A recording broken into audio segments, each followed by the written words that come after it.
ನಮಸ್ಕಾರ. ನಾನು ಪ್ರತಿಕ್ರಿಯೆ ಮಾಡ್ತಿದ್ದೀನಿ. ರೀಸೆಂಟಾಗಿ ಒಂದು 100 ಎಕರೆ ಜಾಗ ಬಗ್ಗೆ ಒಂದು ಕಾಂಟ್ರವರ್ಸಿ ಆಗಿದೆ. ಸೊ ಅದ್ರ ಬಗ್ಗೆ ಮಾತಾಡಬೇಕು ಅಂತ ಬಂದಿದ್ದೀನಿ. ಸೊ ಫಸ್ಟ್ ಆಫ್ ಆಲ್ ಒಬ್ಬರು ಜರ್ನಲಿಸ್ಟ್ ಹೋಗ್ಬಿಟ್ಟು ಒಬ್ಬರೊಂದು ಟ್ವಿಟರ್ ಅಕೌಂಟಲ್ಲಿ ಒಂದು ಕಮೆಂಟನ್ನು ಹಾಕಿದ್ದಾರೆ. ಸ್ಟೇಟ್ಮೆಂಟ್, ನಾಟ್ ಅ ಕಮೆಂಟ್, 2 ಸ್ಟೇಟ್ಮೆಂಟನ್ನು ಹಾಕ್ತಾರೆ. ಫಸ್ಟ್ ಓದ್ತೀನಿ. ಪ್ರತೀಕ್ ರೈ ಅವರು ತಮ್ಮ ಕುಟುಂಬದ ಪ್ರಭಾವ ಬಳಸಿ ಎಲ್ಲ ವ್ಯವಹಾರದಲ್ಲಿ ಗೆಲ್ಲುತ್ತಿದ್ದಾರೆ. ಇವರ ಬಳಿ ಹಣ ಮತ್ತು ಅಧಿಕಾರ ಇದ್ದಿದ್ದರಿಂದ ನಿಯಮಗಳನ್ನು ಮೀರುತ್ತಾ ಇದ್ದಾರೆ. ಸೊ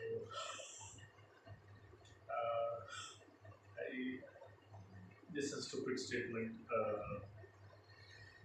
ಬೇಸ್ ಇಲ್ಲ, ಪ್ರಾಪರ್ ಬೇಸ್ ಇಲ್ಲ, ಪುರಾವೆ ಇಲ್ಲ, ಪ್ರೂಫ್ ಇಲ್ಲ, ಏನಿಲ್ಲ. ಜಸ್ಟ್ ಒಂದು ಸ್ಟೇಟ್ಮೆಂಟ್. ಐ ಥಿಂಕ್ ಅವರೊಂದು ನ್ಯೂಸ್ ಚಾನಲ್ ನಡಿಬೇಕು, ಅವ್ರ ನ್ಯೂಸ್ ಚಾನಲ್ಗೆ ಒಂದು ಇನ್ಕಮ್ ಆಗಬೇಕು. ಸೊ ಜಸ್ಟ್ ಒಂದು ಕಾಂಟ್ರವರ್ಸಿ ಕ್ರಿಯೇಟ್ ಆಗಬೇಕಷ್ಟೇ, ಬೇರೇನಿಲ್ಲ. ಅನ್ಫಾರ್ಚುನೇಟ್ಲಿ ಆ ಕಾಂಟ್ರವರ್ಸಿಗೆ ನಾವು ಸಿಕ್ಕಿದ್ದೀವಿ. ಅಫ್ಕೋರ್ಸ್ ಬೇರೆಯವರು ಸಿಕ್ಕಿರ್ಬೋದು, ಗೊತ್ತಿಲ್ಲ. So of course if channel has to run, they need some controversy. And unfortunately or fortunately the controversy is me and family this time.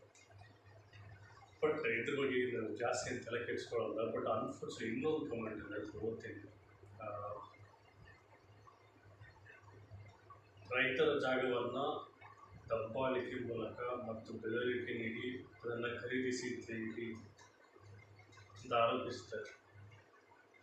C, first of all 100 ಎಕರೆ ಜಾಗ, ಅದು 100 ಎಕರೆ ಕಾಂಟ್ರವರ್ಸಿ ಅಲ್ಲ. First of all I think ಅದರಲ್ಲಿ 50 acres ಬಂದುಬಿಟ್ಟು ನಮ್ಮ ತಂದೆಯವರು I think 18ರಲ್ಲಿ ಖರೀದಿಸಿದ್ರು.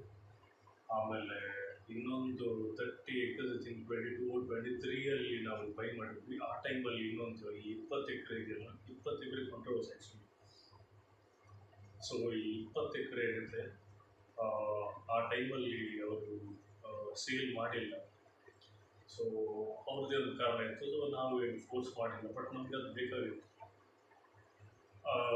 25 last year ಅವರು sale ಮಾಡ್ತಿರ್ತಾರೆ ಅಂತ ಗೊತ್ತಾಯಿತು. ಸೊ ಒಂದು ಆಫರ್ ಅವ್ರಿಗೆ ಹೊರಟಾಗಿತ್ತು. ಆ ಆಫರ್ಗೆ ಕೌಂಟರ್ ಆಫರ್ ಕೊಟ್ಟು, ಅಂದರೆ ಹೆಚ್ಚಿನ ಒಂದು ಅಮೌಂಟ್ ಅವ್ರಿಗೆ ಆಫರ್ ಮಾಡಿಬಿಟ್ಟು ಅದಕ್ಕೆ ಓಕೆ ಹೇಳಿದ್ದಾದಮೇಲೆ ನಾವು ಆ ಜಾಗನ ಪರ್ಚೇಸ್ ಮಾಡಿದ್ವಿ. ಇದ್ರ ಬಗ್ಗೆ ಏನಾದರೂ ಡೌಟ್ ಇದ್ದರೆ ಅಥವಾ ಏನಾದರೂ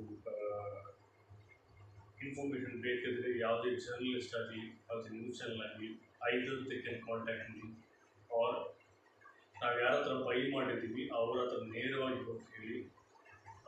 ಯಾವ ಸಮಸ್ಯೆನೂ ಆಗಿಲ್ಲ, ಅವ್ರನ್ನ ಯಾವ ಬೆದರಿಕೆನೂ ಹಾಕಿಲ್ಲ ಅಥವಾ ಯಾವ ದಬ್ಬಾಳಿಕೆನೂ ಮಾಡಿಲ್ಲ. ಇದನ್ನು ನೀವೇ ಅವ್ರಿಗೆ ಹೇಳ್ಬೋದು. ಸೊ ಅವರು ಉತ್ತರ ಕೊಡ್ತಾರೆ. ಸೊ ಇದೇನೆಂದರೆ the journalist was posted this on Twitter. ಅವ್ರ ಬಗ್ಗೆ ಫಸ್ಟ್ ಆಫ್ ಆಲ್ ಜರ್ನಲಿಸ್ಟ್ ಹೌದಾ ಇಲ್ವಾ ಅಂತ ನಮಗೆ ಡೌಟ್ ಆಗ್ತದೆ. ಅನ್ಫಾರ್ಚುನೇಟ್ಲಿ ಇದೆಲ್ಲ ನ್ಯೂಸ್ ಇದೆಲ್ಲ ಅಷ್ಟೊಂದು ಹೇಳಿದರೆ okay, if it's for reason ಅವರಿಗೆ ಒಂದು ಇನ್ಕಮ್ ಆಗಬೇಕು ಅಂತ ಹೇಳಿದ್ರೆ fine, just donation, give a tan. So donate ಮಾಡ್ತೀವಿ, ಇದೊಂದು ಡೊನೇಷನ್ ಅಷ್ಟೇ. ಬಟ್ ಇಂಥವ್ರಿಗೆ ಡೊನೇಟ್ ಮಾಡ್ತಿದ್ದರೆ ಸ್ವಲ್ಪ ಬೇಜಾರಾಗ್ತದೆ, ಬಿಟ್ಟು ಬೇರೆ ಏನು ಬೇಜಾರಿಲ್ಲ. So my final conclusion is just contact the person. ಅವ್ರ ಕಾಂಟ್ಯಾಕ್ಟ್ ಡೀಟೇಲ್ ನಾನು ಕೊಡ್ತೀನಿ, ನೀವು ಕಾಂಟ್ಯಾಕ್ಟ್ ಮಾಡಿ ಮಾತಾಡಿ ನಿಮಗೆಲ್ಲ ಡೌಟ್ಸ್ ಕ್ಲಿಯರ್ ಆಯಿತು. ಕೇಸ್ ಆಗಿಲ್ಲ ಅಂದರೆ ಮತ್ತೆ ಬನ್ನಿ, ಮತ್ತೆ ನಿಮ್ಗೆ ಆನ್ಸರ್ ಮಾಡ್ತೀನಿ. That's all. Thank you.